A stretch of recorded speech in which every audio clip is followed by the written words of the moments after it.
ASMR Great Expectations by Charles Dickens. Chapter 19. Morning made a considerable difference in my general prospect of life, and brightened it so much that it scarcely seemed the same. What lay heaviest on my mind was the consideration that 6 days intervened between me and the day of departure, for I could not divest myself of a misgiving that something might happen to London in the meanwhile, and that when I got there it would be either greatly deteriorated or clean gone. Joe and Biddy were very sympathetic and pleasant when I spoke of our approaching separation, but they only referred to it when I did. After breakfast, Joe brought out my indentures from the press in the best parlor, and we put them in the fire, and I felt that I was free. With all the novelty of my emancipation upon me, I went to church with Joe, and thought perhaps the clergyman wouldn't have read that about the rich man and the kingdom of heaven if he had known all. After our early dinner, I strolled out alone, purposing to finish off the marshes at once and get them done with.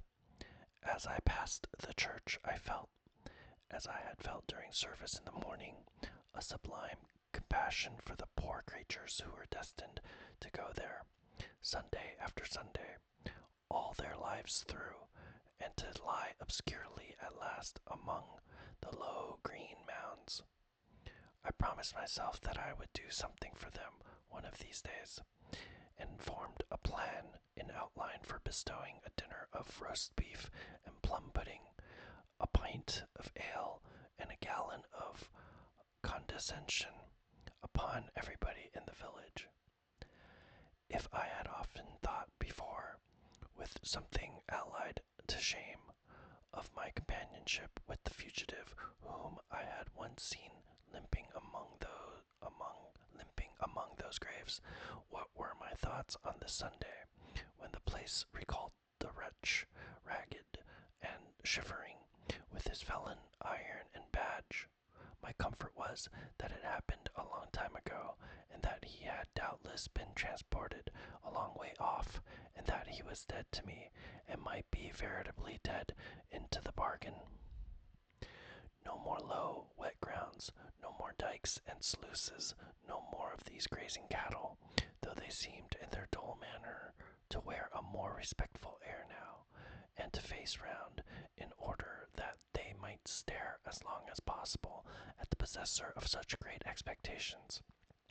Farewell, monotonous acquaintances of my childhood. Henceforth I was for London and greatness, not for Smith's work in general, and for you.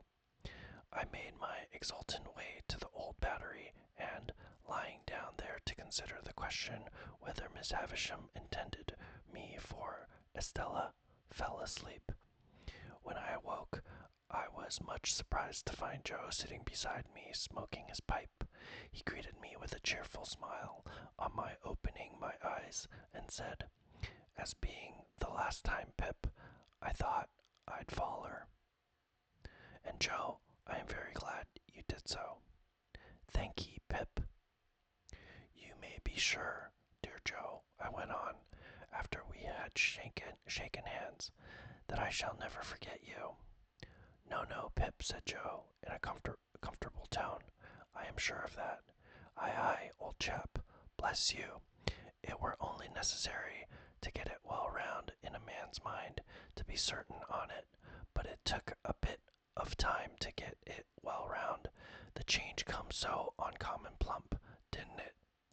Somehow I was not best pleased with Joe's being so mightily secure of me. I should have liked him to have betrayed emotion, or to have said, "It does you credit, Pip," or something of that sort. Therefore I made no remark on Joe's first head, merely saying as to his second, that the tidings had indeed come suddenly, but that I had always wanted to be a gentleman, and had often speculated on what I would do if I were one. Have you, though? Said Joe. Astonishing. It's a pity now, Joe, said I, that you did not get on a little more when we had our lessons here, isn't it? Well, I don't know, returned Joe. I'm so awful dull. I'm only master of my own trade. It were always a pity as I was so awful dull.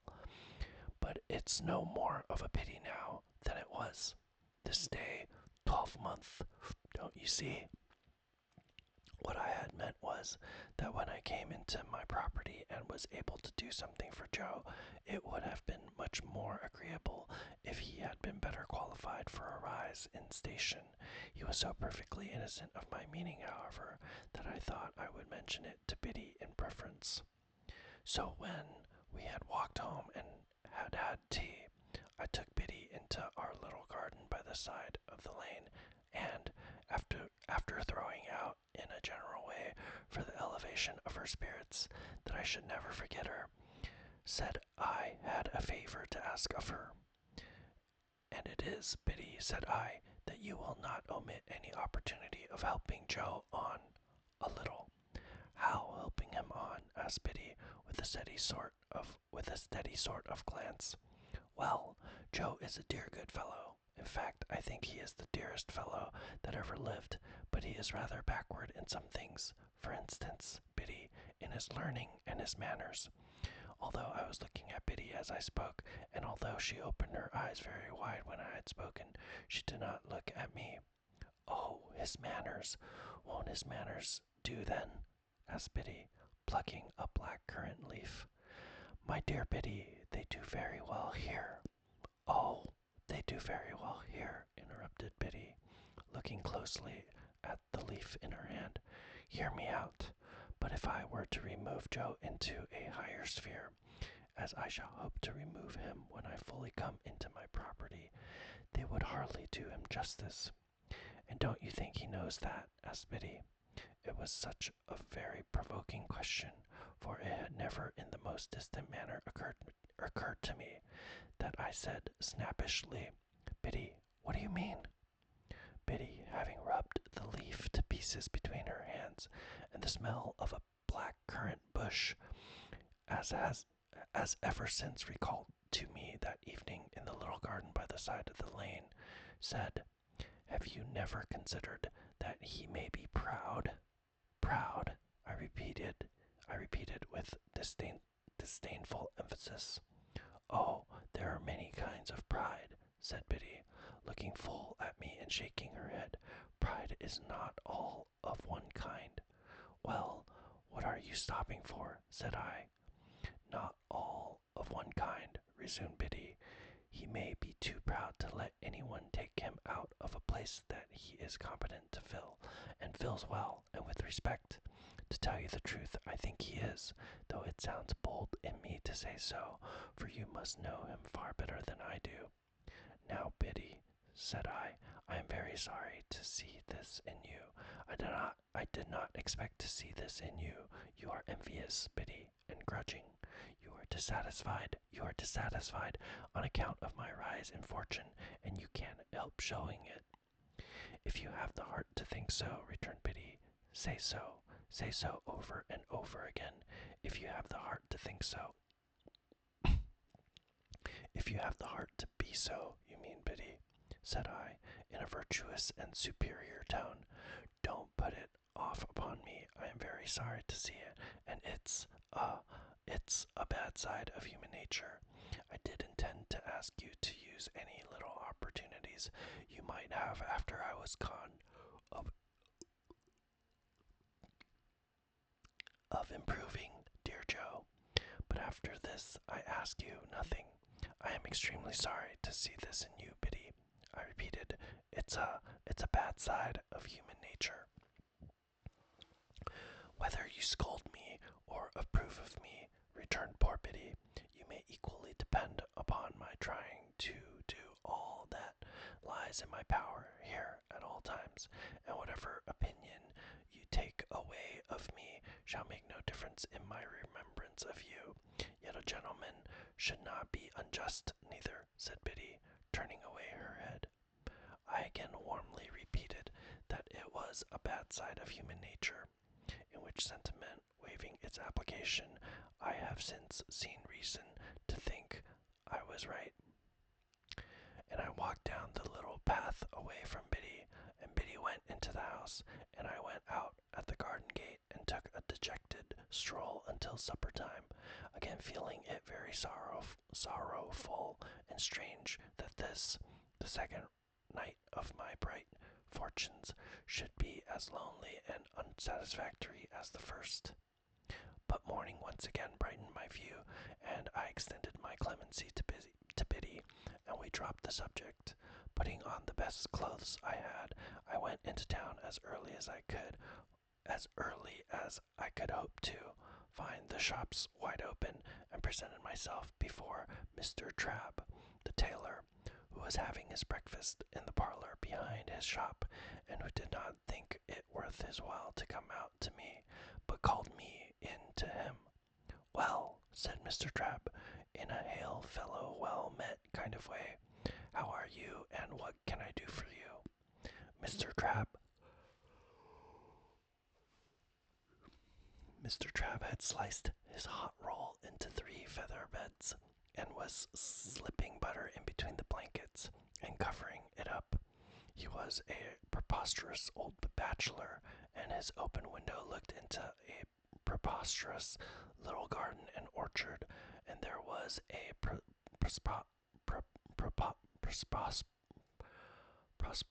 prosperous iron safe let into the wall at the side of his fireplace, and I did not doubt that heaps of his prosperity were put away in it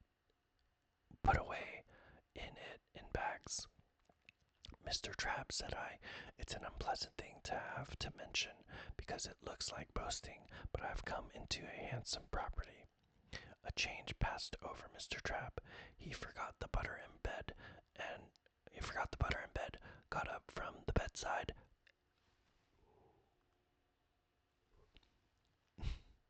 and wiped his fingers on the tablecloth, exclaiming, "Lord bless my soul! I am going to my guardian in London. I am going up to my guardian in London," said I, casually drawing some guineas out of my pocket and looking at them. "And I want a fashionable suit of clothes to go in. I wish to pay for them," I added. Otherwise, I thought he might only pretend to make them with ready money. "My dear sir," said Mr. Trabb, as he respectfully bent his body, opened his arms, and took the liberty of touching me on the outside of each elbow, "don't hurt me by mentioning that. May I venture to congratulate you? Would you do me the favor of stepping into the shop?" Mr. Trabb's boy was the most audacious boy in all that countryside. When I had entered, he was sweeping the shop, and he had sweetened his labors by sweeping over me. He was still sweeping when I came out into the shop. With Mr. Trabb, and he knocked the broom against all possible corners and obstacles, to express, as I understood it, equality with any blacksmith, alive or dead. "Hold that noise," said Mr. Trabb, with the greatest sternness, "or I'll knock your head off. Do me the favor to be seated, sir. Now, this," said Mr. Trabb, taking down a roll of cloth and tidying it out in a flowing manner over the counter, preparatory to getting his hand under it to show the gloss, "is a very sweet article. I can recommend it for your purpose, sir, because it really is extra super. But you shall see some others. Give me number 4, you," to the boy, and with a dreadfully severe stare, foreseeing the danger of that miscreant's brushing me with it, or making some other sign of familiarity. Mr. Trabb never removed his stern eye from the boy until he had deposited number 4 on the counter and was at a safe distance again. Then he commanded him to bring number 5 and number 8, and let me have none of your tricks here, said Mr. Trap, or you shall repent it, you young scoundrel, the longest day you have to live. Mr. Trap then bent over number 4 and, in a sort of deferential confidence, recommended it to me as a light article for summer wear, an article much in vogue among the nobility and gentry, an article that it would ever be an honor to him to reflect upon a distinguished fellow townsman's, if he might claim me for a fellow townsman, having worn. Are you bringing numbers 5 and 8, you vagabond? Said Mr. Trap to the boy after that, or shall I kick you out of the shop and bring them myself? I selected the materials for a suit with the assistance of Mr. Trap's judgment, and re-entered the parlor to be measured, for although Mr. Trap had my measure already, he had previously been quite contented with it, he said apologetically that it wouldn't do under existing circumstances, sir. Wouldn't do at all. So, Mr. Trap measured and calculated me in the parlor as if I were an estate, and he the finest species of surveyor, and gave himself such a world of trouble that I felt that no suit of clothes could possibly remunerate him for his pains. When he had at last done, and had appointed to send the articles to Mr. Pumblechook's on the Thursday evening, he said, with his hand upon the parlor lock, I know, sir, that London gentlemen cannot be expected to patronize local work as a rule, but if you would give me a turn now and then in the quality of a townsman, I should greatly esteem it. Good morning, sir. Much obliged. Door. The last word was flung at the boy, who had not the least notion what it meant, but I saw him collapse as his master rubbed me out with his hands. As his master rubbed me out with his hands, and my first decided experience of the stupendous power of money was that it had morally laid upon his back Trap's boy. After this memorable event, I went to the hatters and the bootmakers and the hosiers, and felt rather like Mother Hubbard's dog, whose outfit required the services of so many trades. I also went to the coach office and took my place for 7 o'clock on Saturday morning. It was not necessary to explain everything that I had come into a handsome property. It was not necessary to explain everywhere that I had come into a handsome property, but whenever I said anything to that effect, it followed that the officiating tradesman ceased to have his attention diverted through the window by the high street, and concentrated his mind upon me. When I had ordered everything I wanted, I directed my steps towards Pumblechook's, and as I approached that gentleman's place of business, I saw him standing at his door. He was waiting for me with great impatience. He had been out early with the chaise cart, and had called at the forge and heard the news. He had prepared a collation for me in the Barnwell parlor, and he too ordered his shopman to come out of the gangway as my sacred person passed. My dear friend, said Mr. Pumblechook, taking me by both hands, when he and I and the collation were alone, I give you joy of your good fortune. Well deserved, well deserved. This was coming to the point, and I thought it was a sensible way of expressing himself. To think, said Mr. Pumblechook, after snorting admiration at me for some moments, that I should have been the humble instrument of leading up to this, is a proud reward. I begged Mr. Pumblechook to remember that nothing was to be ever said or hinted on that point. My dear young friend, said Mr. Pumblechook, if you will allow me to call you so. I murmured, certainly, and Mr. Pumblechook took me by both hands again and communicated a movement to his waistcoat, which had an emotional appearance, though it was rather low down. My dear young friend, rely upon my doing my little all in your absence by keeping the fact before the mind of Joseph. Joseph, said Mr. Pumblechook, in the way of a compassionate adjuration. Joseph, Joseph. Thereupon he shook his head and tapped it, expressing his sense of deficiency in Joseph. But my dear young friend, said Mr. Pumblechook, you must be hungry, you must be exhausted. Be seated. Here is a chicken, head round from the boar.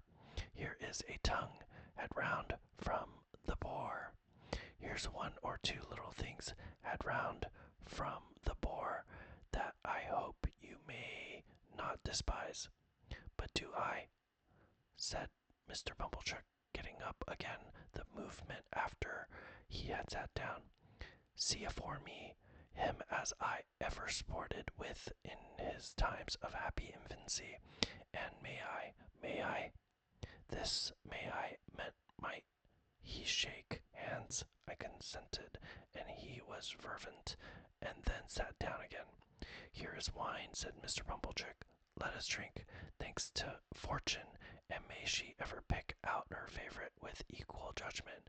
And yet I cannot, said Mr. Pumblechook, getting up again, see afore me one, and likewise drink to one, without again expressing, may I, may I. I said he might, and he shook hands with me again, and emptied his glass, and turned it upside down. I did the same, and if I had turned myself upside down before drinking, the wine could not have gone more direct to my head. Mr. Pumblechook helped me to the liver wing, and to the best slice of tongue. None of those out of the way, no thoroughfares of pork now, and took, comparatively speaking, no care of himself at all. Ah, poultry, poultry, you little thought, said Mr. Pumblechook, apostrophizing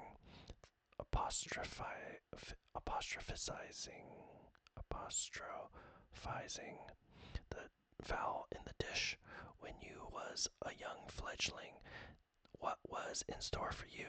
You little thought you was to be refreshment beneath this humble roof for one as, call it a weakness if you will, said Mr. Pumblechook, getting up again. But may I?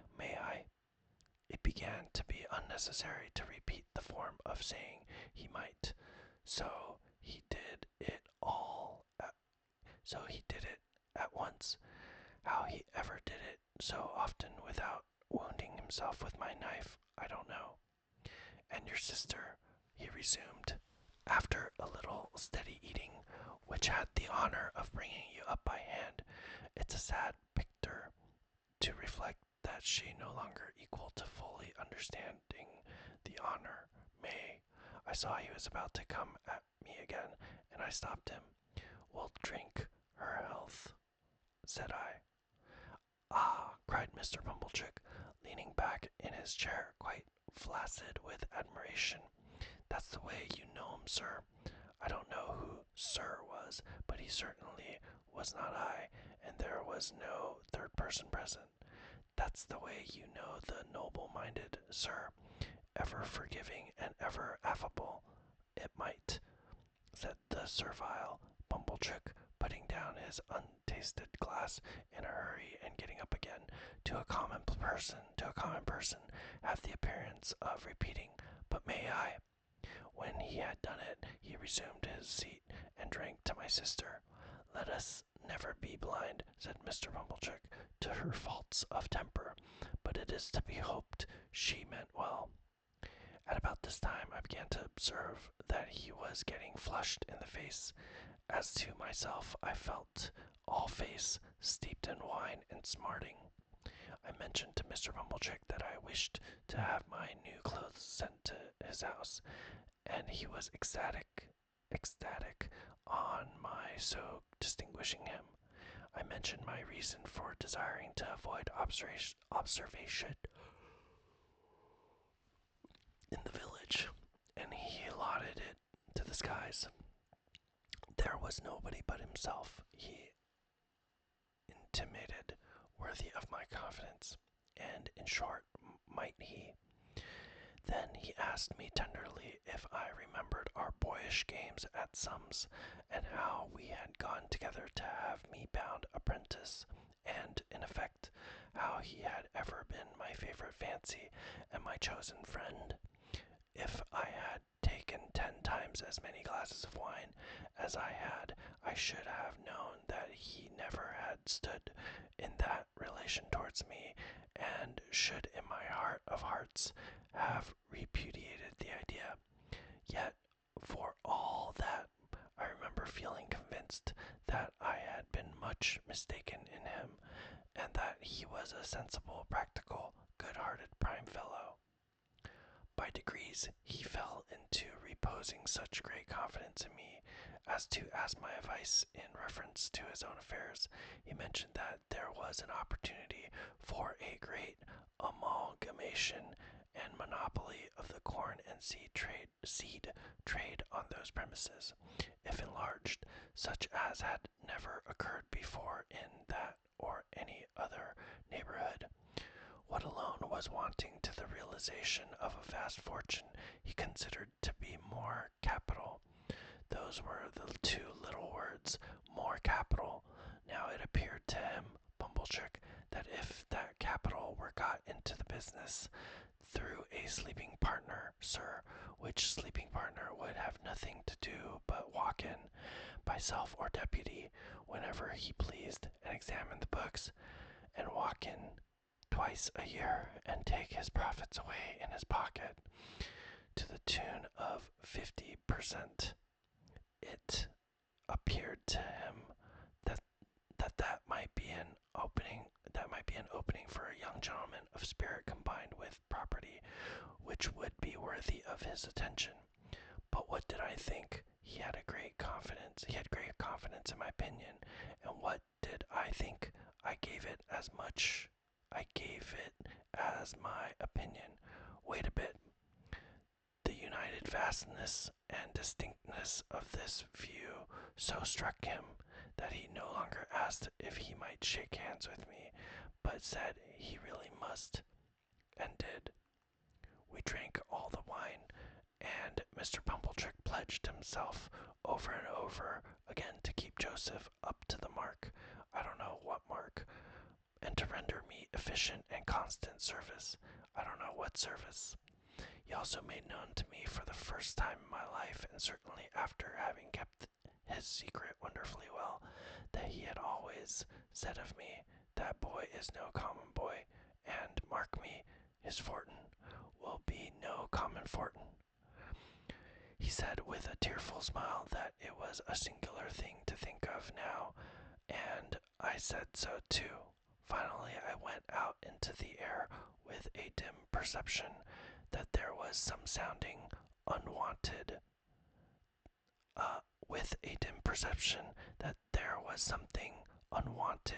in the conduct of the sunshine, and found that I had slumberously got to the turnpike without having taken any account of the road. There I was roused by Mr. Pumblechook's hailing me. He was a long way down the sunny street, and was making expressive gestures for me to stop. I stopped, and he came up breathless. "No, my dear friend," said he, when he had recovered wind for speech. "Not if I can help it. This occasion shall not entirely pass without that affability on your part. May I, as an old friend and well-wisher, may I?" We shook hands for the 100th time at least, and he ordered a young carter out of my way with the greatest indignation. Then he blessed me and stood waving his hand to me until I had past the crook in the road, and then I turned into a field and had a long nap under the hedge before I pursued my way home. I had scant luggage to take with me to London, for little of the little I possessed was adapted to my new station. But I began packing that same afternoon, and wildly packed up things that I knew I should want next morning, in a fiction that there was not a moment to be lost. So, Tuesday, Wednesday, and Thursday passed, and on Friday morning I went to Pumblechook's to put on my new clothes and pay my visit to Miss Havisham. Mr. Pumblechook's own room was given up to me to dress in, and was decorated with clean towels expressly for the event. My clothes were rather a disappointment, of course. Probably every new and eagerly expected garment ever put on since clothes came in felt a little trifle short of the wearer's expectation. But after I had had my new suit on some half an hour, and had gone through an immensity of posturing with Mr. Pumblechook's very limited dressing glass, in the futile endeavor to see my legs, it seemed to fit me better. It being market morning at a neighboring town, some 10 miles off, Mr. Pumblechook was not at home. I had not told him exactly when I meant to leave, and was not likely to shake hands with him again before departing. This was all as it should be, and I went out in my new array, fearfully ashamed of having to pass the shopman, and suspicious after all that I was at a personal disadvantage, something like Joe's in his Sunday suit. I went circuitously to Miss Havisham's by all the back ways, and rang at the bell constrainedly on account of the stiff long fingers of my gloves. Sarah Pocket came to the gate, and positively reeled back when she saw me so changed. Her walnut-shell countenance likewise turned from brown to green and yellow. "You," said she, "you! Good gracious, what do you want?" "I am going to London, Miss Pocket," said I, "and I want to say good-bye to Miss Havisham." I was not expected, for she left me locked in the yard, while she went to ask if I were to be admitted. After a very short delay, she returned and took me up, staring at me all the way. Miss Havisham was taking exercise in the room with the long spread table, leaning on her crutch stick. The room was lighted as of yore, and at the sound of our entrance, she stopped and turned. She was then abreast of the rotted bride cake.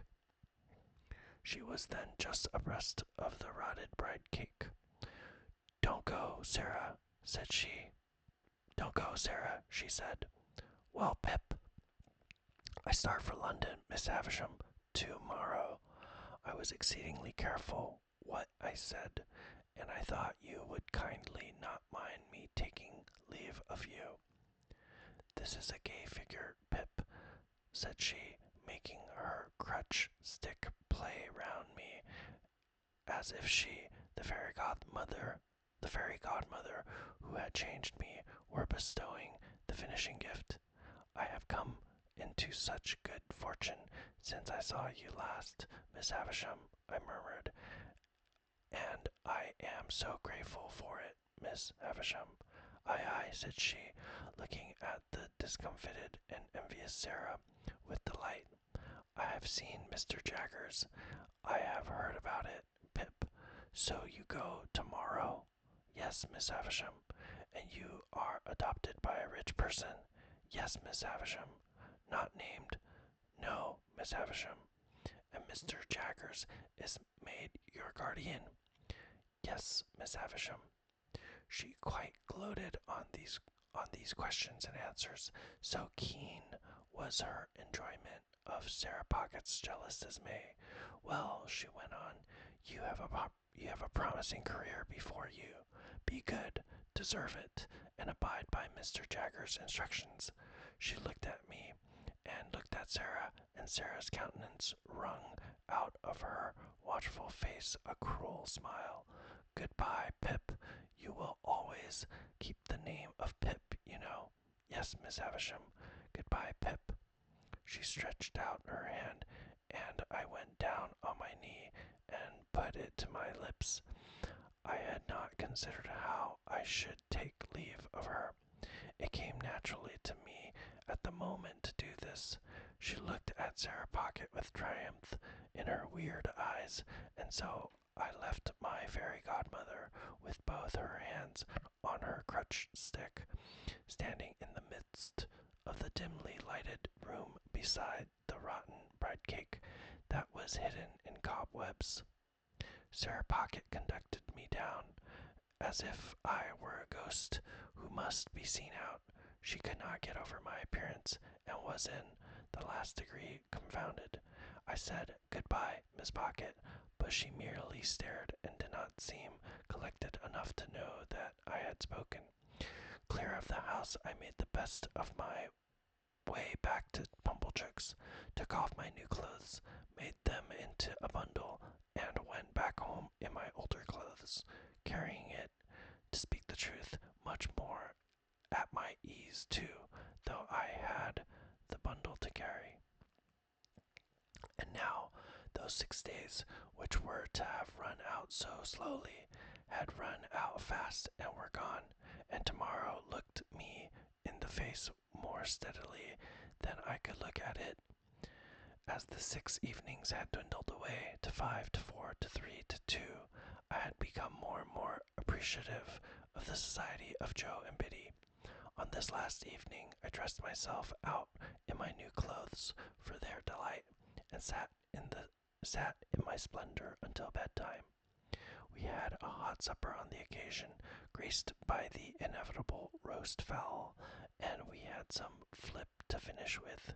We were all very low, and none the higher for pretending to be in spirits.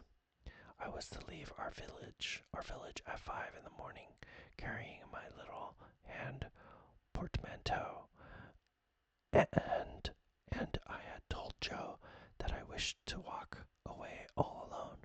I am afraid, sore afraid, that this purpose originated in my sense of the contrast there would be between me and Joe. If we went to the coach together, I had pretended with myself that there was nothing of this taint in the arrangement. But when I went up to my little room on this last night, I felt compelled to admit that it might be so, and had an impulse upon me to go down again and entreat Joe to walk with me in the morning. I did not. All night there were coaches in my broken sleep, going to wrong places instead of to London, and having in the traces now dogs, now cats, now pigs, now men, never horses. Fantastic failures of journeys occupied me until the day dawned and the birds were singing. Then I got up and partly dressed and sat at the window to take a last look out, and in taking it fell asleep.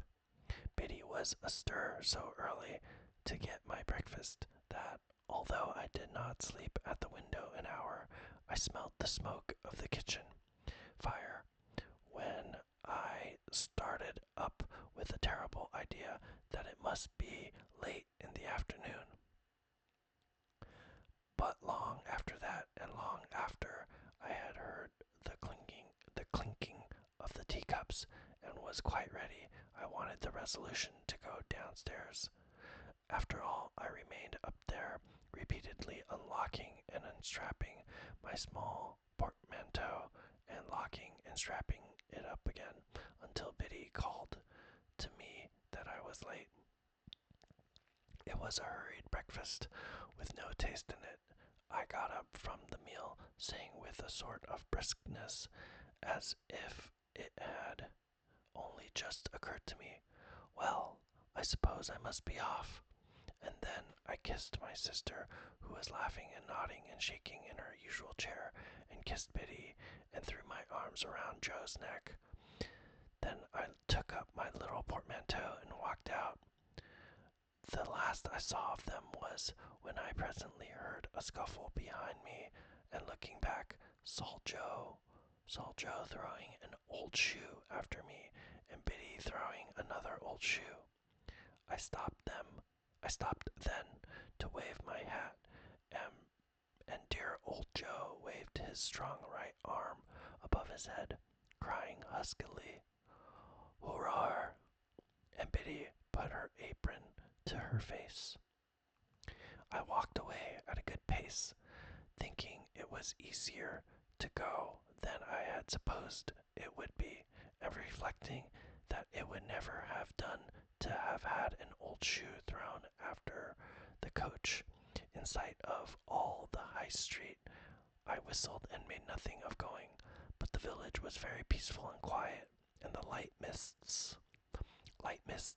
were solemnly rising, as if to show me the world.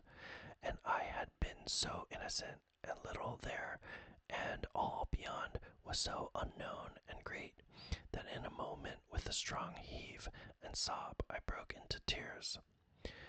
It was by the finger post at the end of the village, and I laid my hand upon it and said, "Goodbye, oh my dear, dear friend. Heaven knows we need never to be ashamed of our tears, for they are rain upon the blinding dust of earth, overlying our hard hearts. I was better after I had cried than before, more sorry, more aware of my own ingratitude, more gentle. If I had cried before, I should have had Joe with me then. So subdued I was by those tears, and by their breaking out again in the course of the quiet walk, that when I was on the coach, and it was clear of the town, I deliberated with an aching heart whether I would not get down when we changed horses and walk back and have another evening at home, and a better parting.